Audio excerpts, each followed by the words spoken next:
So I am here talking with Elijah Smith. I'm Jacob White.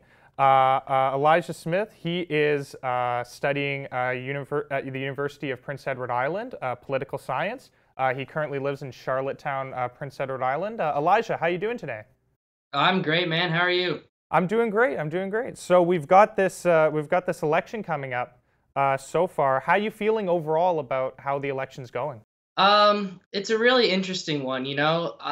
I find I've been really into elections for a while. That's why I'm doing political science, and I find this is probably one of the more unpredictable elections that we've ever had. Like, usually for the last federal election, PEI voted all liberal, and Mhm. they've usually voted liberal for a long time. But this time around, I actually have no idea how it's going to work out.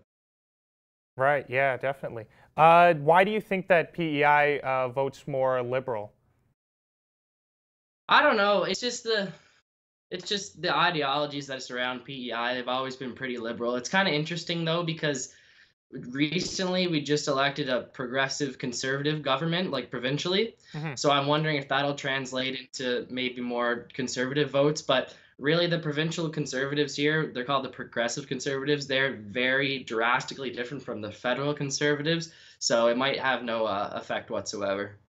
Right. Yeah, that makes a lot of sense. So, what are the issues that are concerning you in this upcoming election? Concerning me and concerning just about everybody else on PEI, it's probably housing, affordable housing. PEI right now, especially Charlottetown, is in a housing crisis.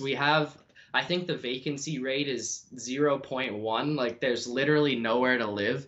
There's just no apartments. And since PEI in the summer is such a big tourist destination, a lot of people will buy apartments and then Airbnb them in the summer. So Hmm. no locals can really find a place to live, and it's just like short-term rentals. And especially students like me, like I know a lot of people who came from away to go to university here, like students couldn't even find a place to live. Like the residence is full, there's no apartments. It's pretty crazy. So that's a pretty big deal here on PEI.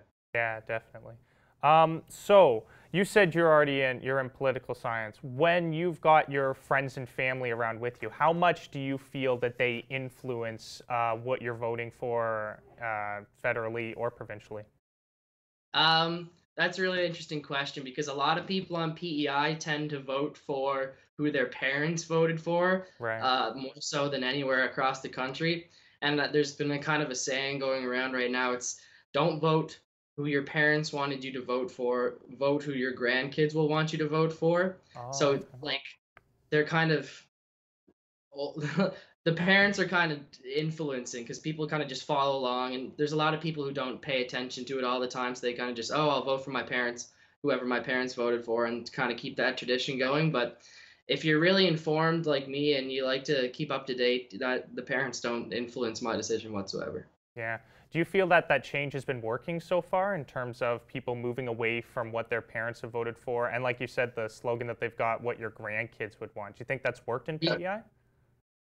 Well, it did provincially, I think, considering the Green Party is the official opposition, and Hmm. that's never even come close to happening before ever. So I think we're moving in that direction, and its ideologies are sort of changing, but we'll see if that translates federally at all. Okay, great. Thank you very much, Elijah. So we're going to be I'll talk with you after the election is over, and we'll see how that outcome goes, and we'll see if anything changes your mind based on how this whole election cycle goes. Thank you very much. Perfect. Thank you.